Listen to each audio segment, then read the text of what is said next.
How to start a Walmart return without a receipt. Hi everyone, this is Kate here and welcome back to the channel, and in today's video we will learn how we can start a Walmart return without a receipt. So without further delay, let's get started with this video. First of all, open up your Walmart app and log in into your account. Once you're logged in, head over to your account icon at the bottom right corner. That's gonna take you to your account profile. Once you are here, select the first option, that is purchase history. Once you land on this interface, head over to All tab, and under All tab, you will find all of the orders or items that you have bought in Walmart.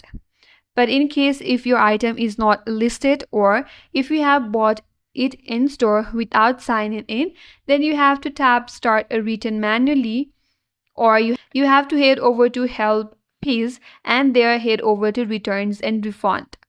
So once you head over to the Start a Return, there you will have an option to select as in-store purchase. So there tap on in-store purchase, then you have to select I don't have a receipt option, then follow the prompts to describe your item. You could add a basic details like your product name, purchase date, price and the store that you bought it from. Then Walmart will verify your purchase, and if you're eligible for the return, you will get a return barcode where you have to show the barcode at the customer service desk on Walmart. So that's it. That's how you can return items without a receipt on Walmart, and that's all for today's video.